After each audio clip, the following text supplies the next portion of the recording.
The Grand Assembly Hall stretched across 3 kilometers of polished crystal floors. Thousands of alien species filled the chamber, their voices creating a constant hum of different languages and frequencies. Above them, holographic displays showed the latest reports from the frontier worlds. None of the news was good. Commander stood at attention near the central podium. His 6 arms were folded behind his back in the traditional military stance. He had served the Galactic Coalition for 40 years and had never seen such fear in the assembly. The displays showed burning cities and destroyed fleets. The swarm had arrived, and they were unstoppable. "Another world has fallen," High Chancellor Morpheus announced. His voice carried across the chamber without needing amplification. The ascendant species rarely showed emotion, but even Morpheus looked worried. The colony of is lost. 2 billion souls, that consumed everything within 6 hours. Angry shouts erupted from the assembly members. Some called for immediate military action. Others demanded retreat to the core worlds. A few of the smaller species representatives quietly discussed surrender terms. Felt disgust rise in his throat. These politicians talked while soldiers died. He had lost 3 ships at trying to evacuate civilians. Only one had escaped. In the back of the assembly hall, far from the important delegates, sat a figure in a dark hooded cloak. Nobody paid attention to her. She was registered as a citizen named, a low-level research assistant. Her credentials were perfect forgeries. Her real identity was something the galaxy believed impossible. Listened to the debate with growing frustration. She had sent them the data 3 weeks ago. Anonymous transmissions explaining the weakness, how their swarm coordination relied on specific frequency patterns, how their biological ships needed particular minerals to regenerate, simple things that could turn the tide of battle. They had ignored everything. "We must make our stand at the belt," Morpheus continued. "Our combined fleets will gather there. If we fall, the core worlds are defenseless." Stepped forward without being called. Several assembly members hissed in disapproval, but Morpheus gestured for him to speak. "High Chancellor, our conventional tactics are failing," said. His translator converted his clicks and whistles into standard galactic speech. "They adapt to every weapon we deploy. We need new strategies." "What do you suggest, Commander?" Morpheus asked. "I suggest we stop pretending this enemy is like others we have faced," replied. "They do not negotiate. They do not retreat. They consume and multiply. We need to think like survivors, not conquerors." "Survivors," a Pelian delegate laughed, his multiple eyes blinking in amusement. "The Coalition has never known defeat. We are the apex of galactic civilization." "Then why are we losing?" shot back. The chamber fell silent. Pulled her hood lower over her face. She wanted to stand up and scream the truth at them, that they were soft, that 10,000 years of peace had made them weak, that they had forgotten what real survival looked like. But she remained quiet. Revealing herself would help nobody. After the assembly adjourned, returned to her small apartment in the lower districts of. The view from her window showed the glittering towers of the capital city. Beautiful, peaceful, doomed if the Coalition continued its current course. She sat at her terminal and began composing another anonymous message, this time with more detailed tactical analysis, specific coordinates where the formation was weakest, frequencies that disrupted their communications, chemical compounds that poisoned their biological ships. As she worked, her fingers moved across the keyboard with practiced precision. Humans had always been good with their hands. It was one of the many things that made her species unique. Not strength or size or natural weapons, just clever fingers and clever minds. A notification appeared on her screen, a news alert from the frontier. Another colony destroyed. This time it was Prime, the second largest world in its home system.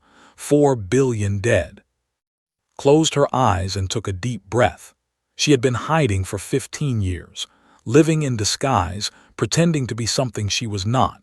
All because the galaxy believed humans were extinct, destroyed in atomic fire 300 years ago, a cautionary tale taught to children about the dangers of primitive aggression. But humans had not died, they had simply disappeared. The next morning arrived at the archive where she worked. Her supervisor, an elderly named, greeted her with a worried expression. "Did you hear the news?" asked. "Strange signals detected from the Sol system." His heart skipped a beat. Sol system. "Yes, where the mythical humans supposedly lived," explained. He pulled up a holographic display showing deep space scanner data. Probably just echoes from their old satellites. Dead technology still transmitting after all this time. But knew better. Those were not dead satellites. Those were active transmissions. Coded messages using protocols that only humans would recognize. They were coming. Over the next week, reports continued to flow in about the advance. The coalition fleet gathered at the belt, 70,000 warships from 100 different species. It was the largest military force ever assembled in galactic history. And it still might not be enough. Commanded a battle group of 12 heavy cruisers. He reviewed the tactical plans and felt a cold certainty settle in his chest. They were going to lose. They outnumbered them 5-1, maybe more. The swarm kept growing, kept consuming, kept spreading. The coalition needed a miracle. On the flagship of the coalition fleet, High Chancellor Morpheus received a private communication. The source was classified. The message was simple and direct. Unknown vessels detected at grid reference 7 Alpha 9. Configuration unlike any known species. They are approaching the belt at impossible speeds. Estimate arrival in 6 hours. Morpheus studied the scanner data with growing concern. The ships appeared on sensors and then vanished. Their energy signatures known physics. Some of his advisors suggested it was a trick. Others thought it might be another unknown threat. None of them considered the truth. In her apartment, packed a small bag. She included only essentials, 3 sets of clothes, her research notes, and a small metal device that had been in her family for generations, a communicator that worked on frequencies the coalition had never discovered. She activated it and spoke in a language that had not been heard in this part of the galaxy for 3 centuries. "This is Daughter of Earth. I confirm coalition position at Belt. They are desperate and afraid. Proceed with first contact protocols."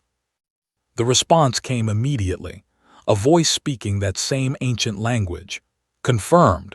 Fleet arriving in 6 hours. Prepare for integration." Smiled for the first time in months. The galaxy was about to learn that some myths were real, and that humanity had never forgotten how to fight.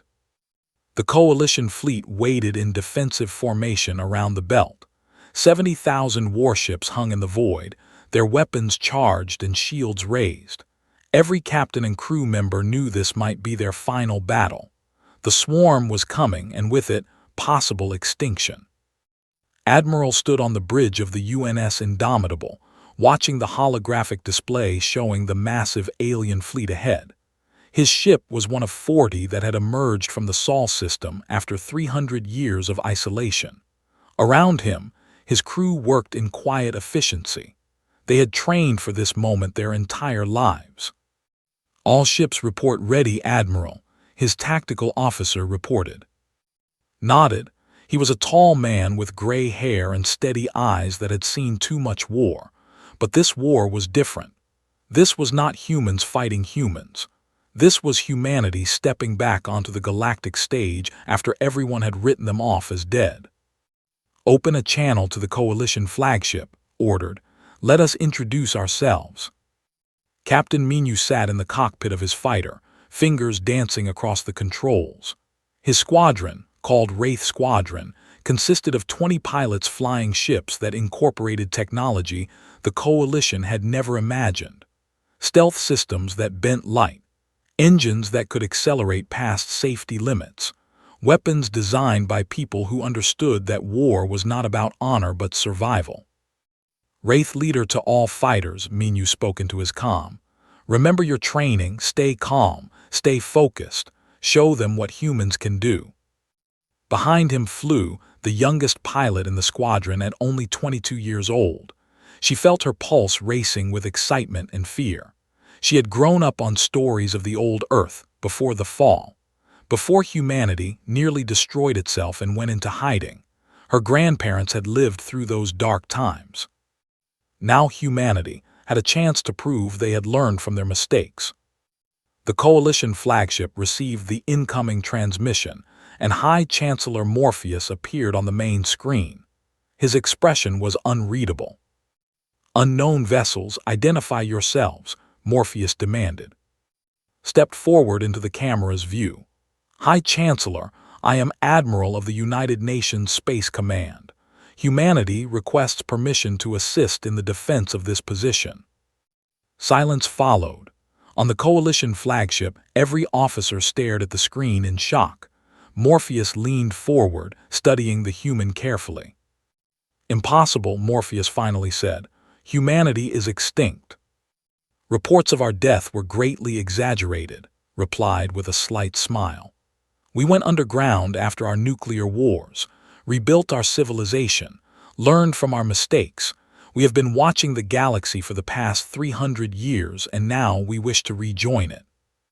"Why now?" Morpheus asked suspiciously. "Because extinction threats concern us all," answered.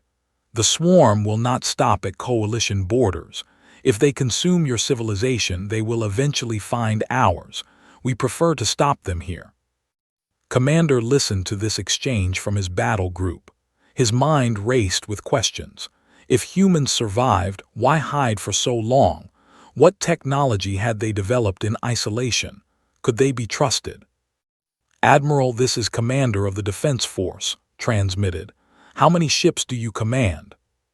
"Currently, 40 warships and 200 fighters," responded. Disappointment swept through the Coalition command staff. 40 ships would barely make a difference against the numbers. But was not finished speaking. "However, our ships are not built like yours. We do not fight fair, we fight to win." At that moment, alarms blared across Coalition sensors. The swarm had arrived. The enemy appeared on the far side of the asteroid belt. Thousands of biological ships, each one a living creature bred for war. They moved like a school of fish, coordinating perfectly through some kind of hive mind. Their numbers blotted out the stars. "All Coalition forces, battle formation Delta," Morpheus ordered. "Prepare to engage." The massive alien fleet began moving forward in practice coordination. They had fought many battles and perfected the art of combined warfare. Each species contributed their strengths. The provided heavy firepower. The Pelions offered superior shields. The brought advanced sensors. But they had faced all of this before and adapted. "Wraith Squadron, you are cleared for combat," transmitted to Minyu. "Show them how humans fight." Minyu grinned inside his helmet. "Wraith Squadron, engage at will. Remember, we are ghosts. They cannot kill what they cannot see." His fighters activated their stealth systems and vanished from sensors. The Coalition officers watched in amazement as 20 small ships simply disappeared. The swarm crashed into the Coalition defensive line like a wave hitting a wall. Explosions lit up space as both sides exchanged fire. The battle was chaos and violence on a scale rarely seen. Ships died in seconds, consumed by biological weapons that ate through metal like acid. Then something changed. Ships began exploding for no apparent reason. Coalition sensors detected no weapons fire, but the enemy kept dying. Commander watched his tactical display in confusion until he understood. The human fighters were there, invisible, striking from angles the never anticipated. Flew her fighter through a gap between two capital ships. Her hands moved on instinct, dodging biological projectiles by centimeters. She locked onto a weak point in the enemy ship's armor and fired. The missile punched through and detonated inside. "Splash 1," she called out, already moving to her next target. Minyu led his squadron in a coordinated strike against a command ship. They attacked from 6 different directions simultaneously, overwhelming its defensive systems. The creature ship tried to adapt, but humans were unpredictable. They used tactics that made no logical sense but somehow worked. Dr. Sora worked frantically in the science bay of the Indomitable. She was humanity's chief expert on xenobiology, and she had been studying for years using captured samples. Now, she transmitted her findings to the Coalition fleet. All ships the coordinate on frequency band 779, Sora announced. Jam that frequency and their formation will collapse. Several Coalition captains implemented her suggestion immediately. The effect was dramatic. Portions of the swarm became disorganized and confused. They started attacking each other. On his flagship, Morpheus watched the human ships in action. They moved differently than Coalition vessels, more aggressively. They took risks that seemed suicidal but somehow survived. One human destroyer rammed a battleship at full speed, detonating its reactor core in a massive explosion that took out 3 enemy ships. "They fight like," one of his advisors whispered. "No," corrected over the comm channel. He had moved his battle group to support the human position. "They fight like survivors, like people who have already lost everything once and refuse to lose again." The battle raged for 6 hours. The belt became a graveyard of shattered ships and floating debris. The Coalition lost thousands of vessels, but the lost more. Finally, the swarm began to retreat, not because they were defeated, but because they needed to regroup and adapt to these new tactics. They learned from every battle, and the humans had shown them many new things. As the enemy, a cheer went up across the Coalition fleet. They had survived. Barely, but they had survived. Stood on his bridge, looking at the casualty reports. 12 human ships destroyed, 3,000 crew members dead, including 2 of Minyu's pilots. The price of victory was always paid in blood. "Admiral, the Coalition flagship is requesting a meeting," his communications officer reported. "Tell them I will attend," replied. An hour later, stood face to face with High Chancellor Morpheus in the Coalition flagship's conference room. Was there too, along with other senior commanders. They all studied the human with a mixture of respect and fear. "You saved us today," Morpheus admitted.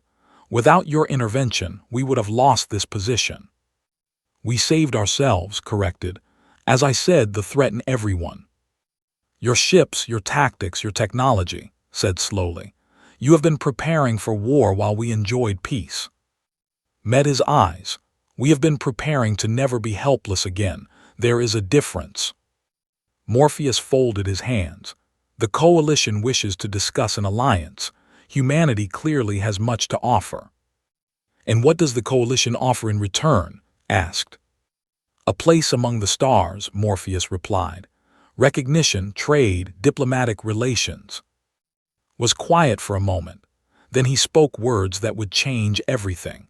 "We accept, but know this. We will share our knowledge. We will fight alongside you, but we will never again let others control humanity's fate. We are not asking for permission to exist. We are informing you that we do." Found himself smiling. Perhaps the galaxy needed people who fought like cornered animals. Perhaps that was exactly what would save them all. The swarm returned 3 days later with twice as many ships. They had adapted to human tactics and now came prepared for stealth fighters and jamming frequencies. The Coalition fleet braced for impact, knowing this battle would be even harder than the last. Admiral studied the tactical display with calm eyes. The enemy had learned, but so had humans. That was the thing about his species. They never stopped adapting. 300 years of isolated evolution had refined that trait into an art form. "They have countermeasures for our stealth technology," his tactical officer reported. "Our fighters will be visible this time." "Then we change tactics," replied simply. "Contact Captain Minyu. Tell him to prepare for Plan Theta." On the Coalition flagship, High Chancellor Morpheus watched the approaching swarm with growing dread. His analysts projected 70% casualties in the first hour of combat, maybe complete annihilation within 6 hours. The humans are requesting tactical command of the defense, one of his aides reported nervously.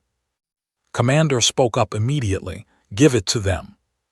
You trust them after only 3 days, a Pelian admiral demanded. I trust results, replied. They won the last battle. I want to see what they do when the odds are worse. Morpheus considered this, then nodded. Admiral has operational authority. All ships will follow his commands. Received the authorization and immediately began issuing orders that made no sense to the coalition officers. He split the defensive formation into small groups. He positioned ships in seemingly random patterns. He even ordered some vessels to power down their weapons. Is he insane? The Pelian admiral muttered. Trust the process, said, though he was not entirely certain himself. The swarm entered weapons range and opened fire. Biological projectiles screamed through space, followed by energy beams that could melt through starship armor. The coalition ships scattered according to orders, making themselves harder to target. Then the humans revealed their first surprise. Sergeant commanded a boarding team of 50 Marines aboard a modified assault shuttle. While the space battle raged above, his team flew toward a capital ship at maximum speed. The coalition did not use boarding tactics because the ships were living creatures filled with toxic atmospheres and hostile internal defenses. But humans had studied those defenses. More importantly, humans were willing to do things others considered too dangerous or unethical. Breach in 30 seconds, his pilot called out. Checked his weapon and his suit seals. He had served in the UN Marine Corps for 12 years. He had fought in training simulations against every imaginable enemy. But this was his first real combat against aliens, and his heart pounded with adrenaline. The shuttle punched through the ship's organic hull, and his team poured into the opening. The interior was a nightmare of biological corridors and pooling walls. Warrior forms rushed to defend against the intrusion. But's team carried specialized weapons, chemical sprayers that disrupted biology, sonic emitters that confused their sensory organs, and good old-fashioned explosives that worked on any enemy. Plant the charges at the neural nexus points, ordered. His team moved through the ship with brutal efficiency. They were not trying to capture it, they were trying to kill it. 4 minutes after breaching, they detonated the charges and evacuated. The capital ship convulsed and died, its systems shutting down as the neural network collapsed. 20 more boarding teams hit 20 more ships simultaneously. The coalition officers watched in horror and awe as human Marines did what was considered impossible. Meanwhile, in the main battle, Engineer worked frantically in the weapons bay of a coalition cruiser. She had been assigned to help them modify their systems using human technology. The crew watched nervously as this strange alien woman rewired their main cannon. This will overload the power core, the weapons officer protested. Only if you fire it more than 3 times, replied without looking up. So make those 3 shots count. She finished the modifications and stepped back. Fire when ready. The captain hesitated, then gave the order.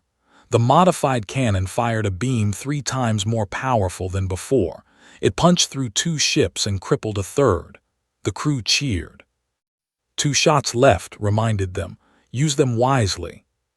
Similar modifications were happening across the fleet. Human engineers had spread throughout the coalition ships, upgrading systems with reckless disregard for safety margins. It was dangerous. It was insane. It was working. Pilot flew her fighter through a debris field, using chunks of destroyed ships as cover. Without stealth, she had to rely on pure skill. They had adapted to expect human tactics, but they had not adapted to human reflexes. She lined up 30 enemy fighters and fired a single missile. It was not a normal missile. It was a human innovation called a fragmentary warhead. One missile became 50 smaller projectiles, each one seeking a different target. 27 fighters died in an instant. Wraith 7, you just broke the squadron record, Minyu transmitted with pride in his voice. That was for Jin, replied quietly. Jin had been her wingman. He had died in the first battle. She carried his picture in her cockpit. The space battle became a brutal contest of adaptation. The learned human tactics encountered them. Then humans changed tactics again. Back and forth, evolving in real time, both sides pushing each other to new extremes. Dr. Sora made her most important discovery during the third hour of battle. She had been analyzing captured communication patterns and found something unexpected. They were not mindless. They were traumatized. Admiral, you need to see this, she transmitted urgently. On the Indomitable's bridge, reviewed her findings. They were sending distress signals mixed with their attack patterns. They were fleeing from something worse than themselves, and everything in their path became an enemy. They are refugees, Sora explained. Violent, desperate refugees running from an even greater threat. Does this change our tactics? Asked. No, Sora admitted. They are still trying to kill us, but it might change our long-term strategy. Filed that information away for later consideration. Right now, survival took priority. Commander found himself fighting alongside human ships and discovered something disturbing. Humans fought with a ferocity that bordered on suicidal. A destroyer with failing shields did not retreat. It accelerated toward the enemy and rammed them. A cruiser surrounded by ships detonated its own reactor, taking dozens of enemies with it. Why do they do that? Demanded over the comm channel too. Because we have already died once, replied calmly. Our species nearly went extinct. We burned our own world. We know what it means to lose everything. So when we fight like we have nothing left to lose, even when we have everything to fight for. The battle reached its peak intensity. Ships died by the hundreds. Space became a storm of fire and destruction. Both sides took horrific casualties, but slowly, impossibly, the coalition line held. They had numbers and adaptability, but humans had something that could never match. Humans had creativity born from desperation. Every human soldier, every pilot, every engineer knew their entire species was being judged in this battle. Failure was not just death, it was extinction. Again. So they fought with every trick, every bit of ingenuity, every ounce of determination they possessed. In the end, the swarm retreated again, not defeated but bloodied. They had lost nearly half their forces. The coalition had lost 40% of its fleet. The human contingent had lost 60%. But they had won. As the last ships jumped away, silence fell across the battlefield. Then slowly, across thousands of ships and 100 different species, a cheer began. It spread through the coalition fleet like wildfire. They had survived. Against impossible odds, they had survived. High Chancellor Morpheus contacted directly. Your people fight like nothing I have ever witnessed. We fight to survive, replied. His voice was tired, so many good people had died, and we will teach you to do the same. Looked at his own losses and felt a new respect for humanity. They were not gods. They were not superior warriors. They were simply survivors who had learned the hardest lessons the universe could teach. And that realized, made them exactly what the galaxy needed. On Earth, billions of humans watched the battle reports. They saw their sons and daughters fighting in the darkness between stars. They saw the sacrifices made. They saw humanity reclaim its place in the galaxy not through peace or diplomacy, but through blood and fire. Some called it tragic, some called it glorious, called it necessary. Because they would return. They always did. And next time, humanity would be ready with new tactics, new weapons, and the same stubborn refusal to give up that had carried their species through 300 years of isolation. The galaxy had written them off as myths. Now the galaxy would learn what it meant when myths became real. The coalition victory at Belt bought them 3 weeks of peace. 3 weeks to repair ships, mourn their dead, and argue about what to do with humanity. The Grand Assembly Hall was packed with representatives from every member species. The humans sat in a section previously reserved for observers. Admiral attended with Dr. Sora, and a new addition to the delegation, diplomatic officer, was a small woman with sharp eyes and a sharper mind.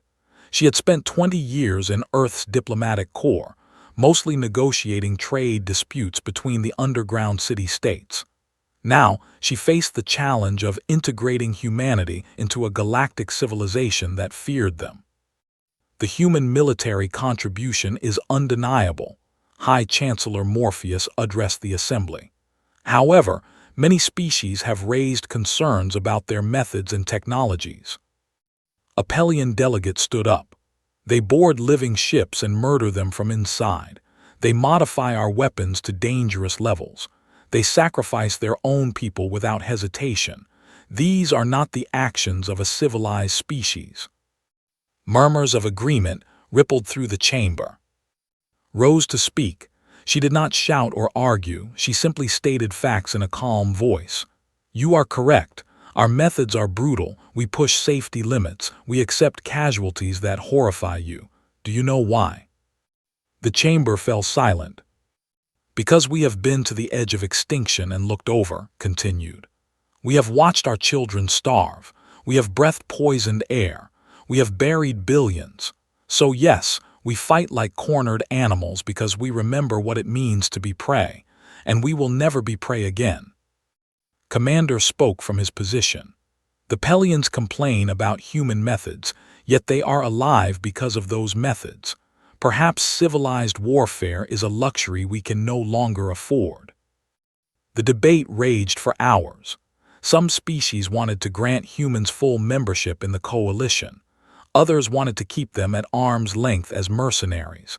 A few extreme voices called for humanity to be forcibly disarmed. Listened to all of it with patience. Then she made her proposal. Humanity does not seek membership in the coalition, she announced, shocking everyone. We propose a different arrangement, independent alliance status. We fight alongside you as equals, not subjects. We share technology freely but maintain our own military command. We ask for diplomatic recognition and trade rights, nothing more. Why would you not want full membership? Morpheus asked, genuinely curious. Because we have learned not to put all our trust in large organizations, replied bluntly. No offense intended, but the coalition failed to stop thee until we arrived. We prefer to maintain our independence while cooperating with you. After more debate, the assembly agreed to the human proposal. It was an unprecedented arrangement, but these were unprecedented times. While diplomats argued, other humans pursued different missions. Covert Operations Leader commanded a stealth ship called the Shadow. His team consisted of 15 specialists trained in intelligence gathering and sabotage. Their mission was simple and insane. Infiltrate territory, gather intelligence, and if possible, capture a command specimen alive. This is suicide, one of his team members muttered as they approached a damaged ship drifting in deep space. Probably, agreed, but we need to understand what they are running from. Dr. Sora's findings suggest they are fleeing something worse. We need to know what. The team boarded the dying vessel. Inside, the corridors pulsed with dying biological systems. Warrior forms attacked weakly, already succumbing to the ship's failure. His team fought through to the command chamber. There they found something unexpected. A commander, still alive, connected to neural interfaces. Through a portable translator, they managed to establish basic communication. The story they told changed everything. They were indeed refugees, an entire species fleeing from an enemy called the Devourers, machine intelligence from another galaxy that consumed all biological life. They had been peaceful once before the Devourers came. They had been forced to adapt, to become aggressive, to evolve into living weapons just to survive. Now they were trapped between two threats, the Devourers behind them, the Coalition in front of them. So they fought everyone, consumed everything, because stopping meant death. "The Devourers are following us," the commander communicated weakly. "They will reach this galaxy within months. You have defeated us, but you have no chance against them." Recorded everything and transmitted it back to the human fleet. Then he made a decision that would horrify the Coalition. He offered the dying commander a deal.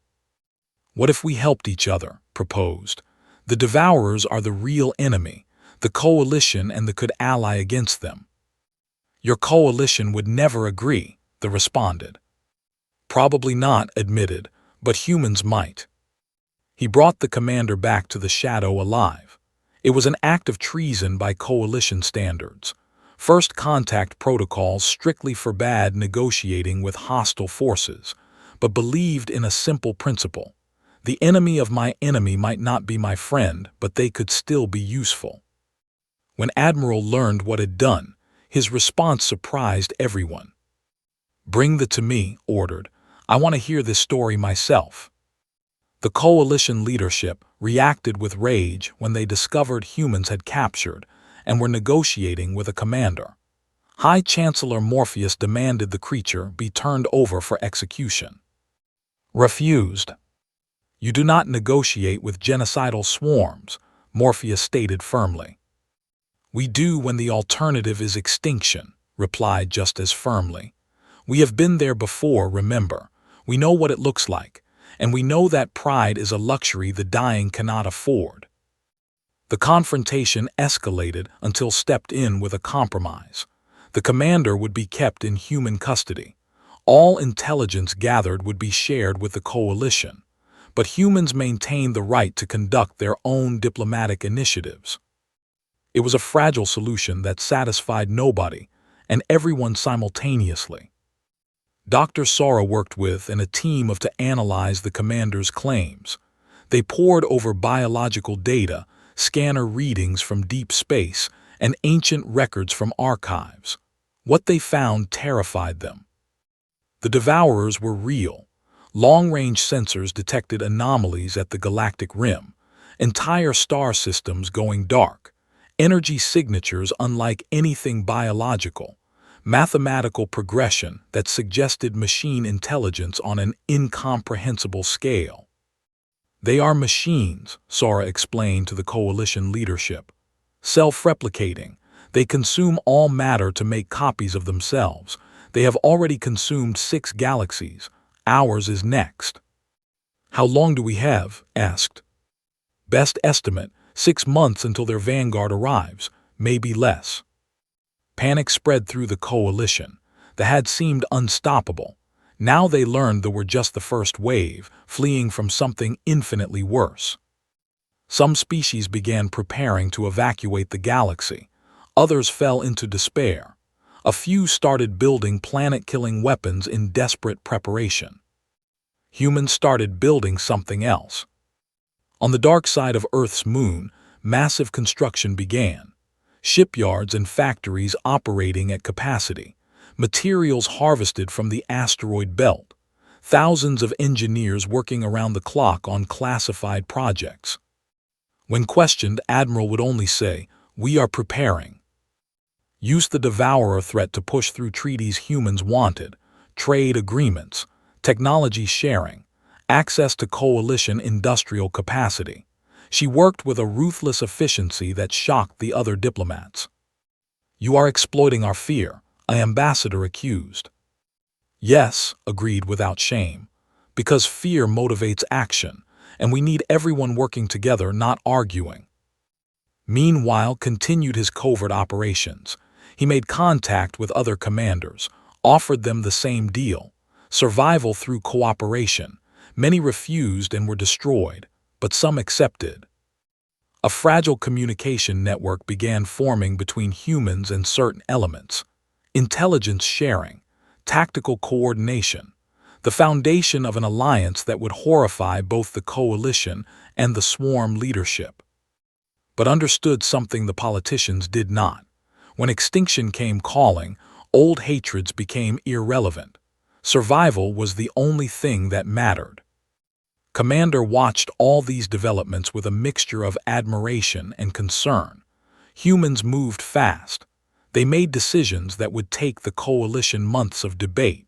They were willing to ally with their worst enemies if it served survival. "Are all humans like this?" asked during a private meeting. "Like what?" replied. "Willing to do anything to survive." Thought about the question carefully. We are willing to do what is necessary.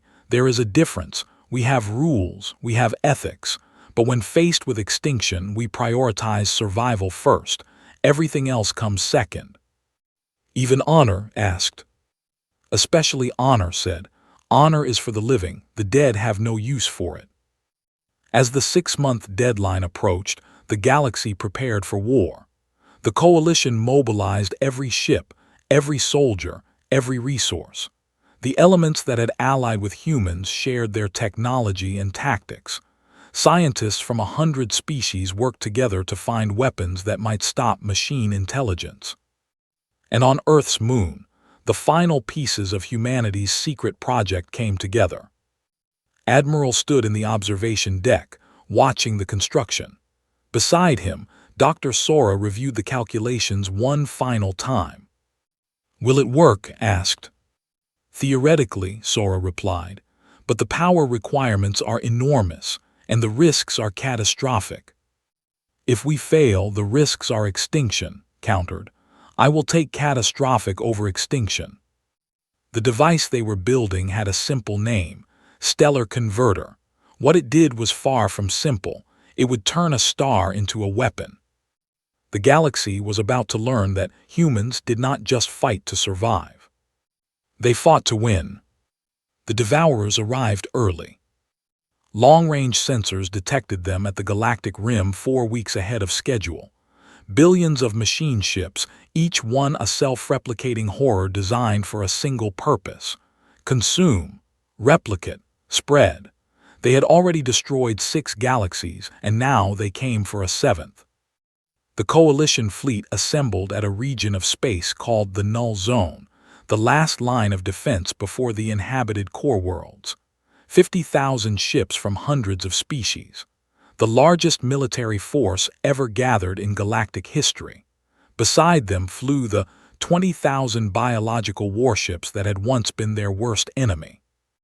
And 40 human vessels, including the massive factory ship that carried the Stellar Converter. Admiral stood on the bridge of the Indomitable and surveyed the combined fleet. So many different species, different cultures, different histories, all united by the simple desire to continue existing. "All ships report ready," his tactical officer announced. Nodded, he looked older than he had 6 months ago. The weight of command had aged him, but his eyes remained steady. "Open a channel to all fleet commanders." Thousands of faces appeared on his display.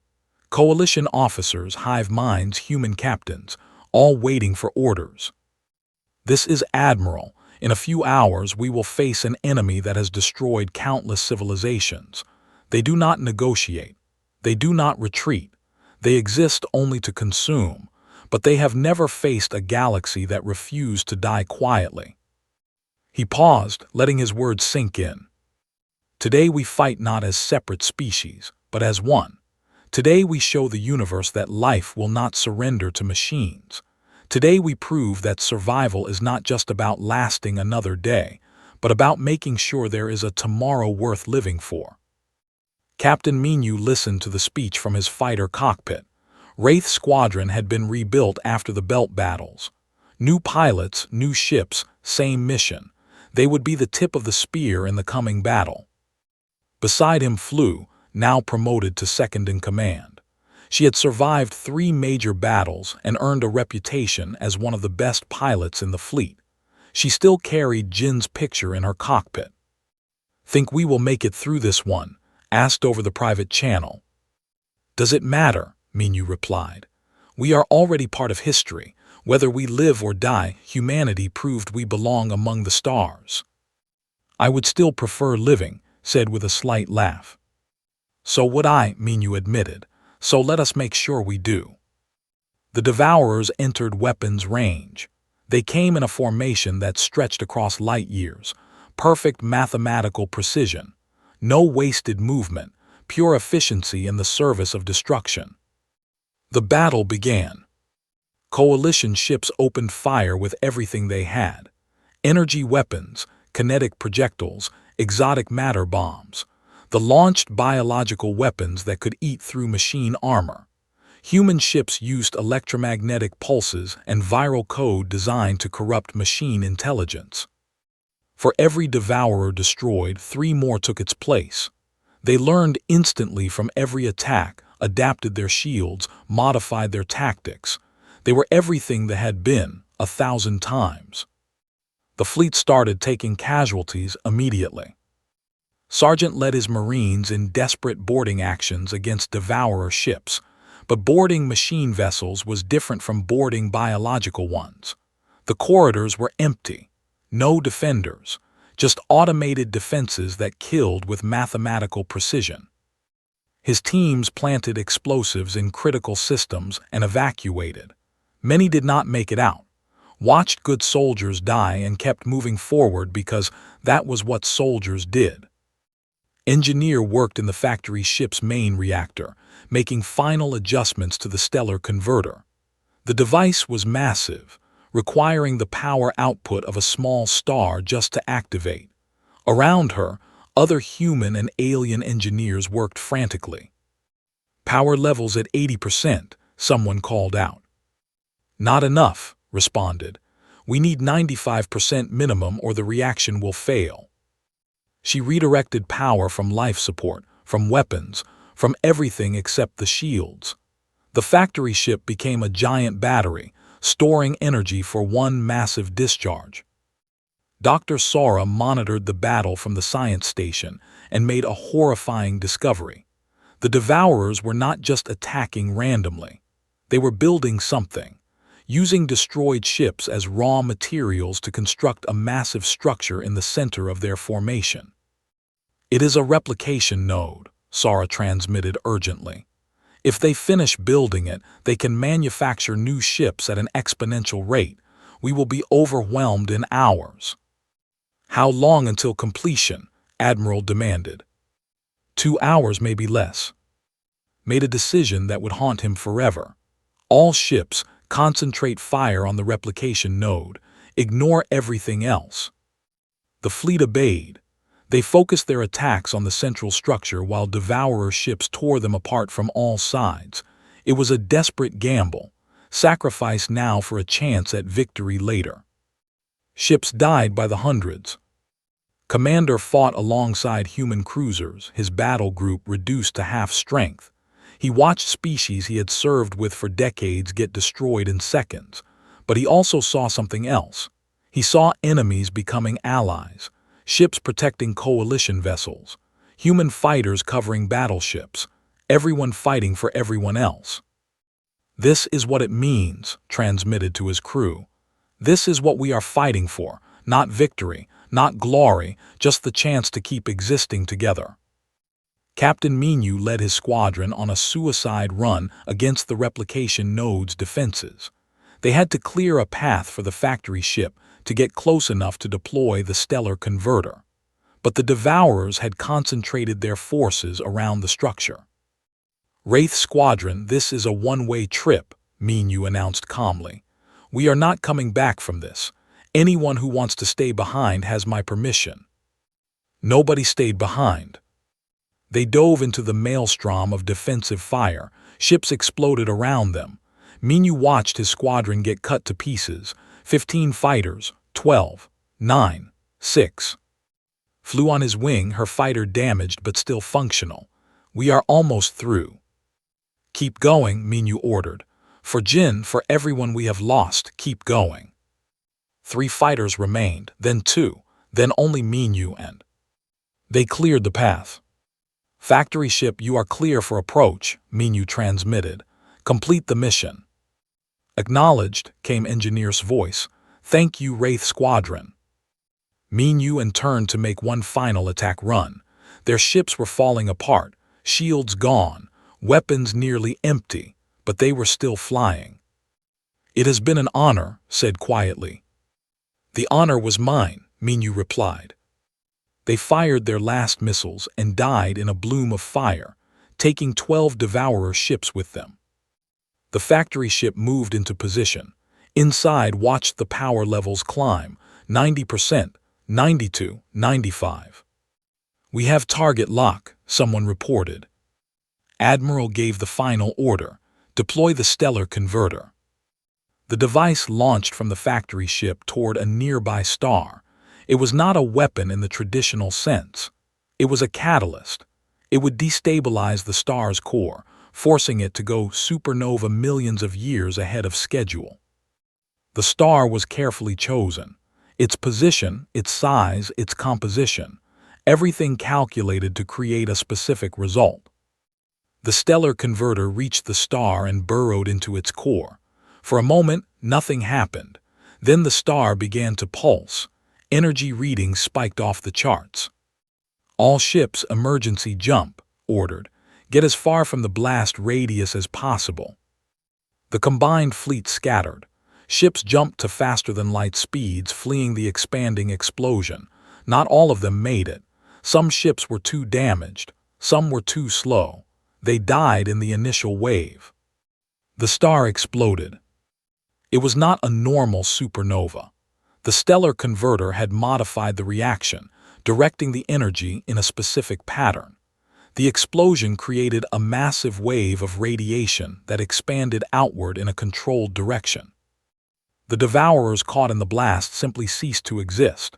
Trillions of machine ships, the replication node, everything, vaporized in an instant. But the explosion did not stop. The radiation wave continued expanding, creating a barrier across space. The exotic particles released by the modified supernova would persist for thousands of years, creating a wall that machine intelligence could not cross. The Devourers could not enter the galaxy, not for 10,000 years. The fleet emerged from faster-than-light travel on the safe side of the barrier, damaged, depleted, but alive. They counted their losses and mourned their dead. 40% of the coalition fleet destroyed, half the forces gone, 60% of human ships lost, including Captain Minyu and pilot, including thousands of others whose names would be carved in memorials. But they had won. High Chancellor Morpheus contacted Admiral directly. The Ascendant looked genuinely moved, an emotion his species rarely showed. "You saved us all," Morpheus said simply. "We saved ourselves," corrected tiredly, "as I always said we would. The Coalition wishes to offer humanity full membership, unconditionally." Was quiet for a long moment. Then he gave the same answer as before. "We accept independent alliance status. Nothing more. We will stand with you. We will fight for you. But we will never again surrender our independence to anyone." Morpheus nodded slowly. "I understand. And perhaps that is exactly what we need. Someone to remind us that survival sometimes requires uncomfortable choices." In the aftermath, worked with Dr. Sora to establish a memorial on Earth. It would honor all who died in the war. Human, Coalition, even, all names carved together in stone, representing the alliance that had saved a galaxy. Sergeant survived and became an instructor, teaching new Marines how to fight with human tactics. Commander requested transfer to a joint Human Coalition task force. Engineer helped rebuild the destroyed ships using combined technology. Diplomatic officer negotiated trade agreements and cultural exchanges. Slowly, carefully, humanity integrated into galactic civilization while maintaining their independence. But the war changed everyone who fought in it. They had learned that survival required sacrifice, that enemies could become allies, that machines could be defeated, that myths could become real. Years later stood at the memorial and ran her fingers over the names. So many lost, so much sacrificed, but also so much gained. Humanity had proven they belonged among the stars, not because they were special, not because they were superior, but because they had already survived their own apocalypse and learned the most important lesson the universe could teach. Never give up. The galaxy had written them off as myths, dead primitives who destroyed themselves in nuclear fire, but humanity had returned, not as myths but as survivors, as fighters, as beings who understood that life was precious because it could be lost. Admiral Older and Grayer stood beside. He looked at the stars above and thought about all they had accomplished, all they had lost, all they had yet to do. "Do you think they will remember us?" asked quietly. "They will remember what we did," replied. "That a species written off as extinct came back to save the galaxy, that is legacy enough." Somewhere in the darkness of space, the radiation barrier glowed faintly. A wall built with sacrifice and physics, a monument to those who refused to let extinction have the final word. Humanity had stepped onto the battlefield when the galaxy needed them most. And the universe would never forget.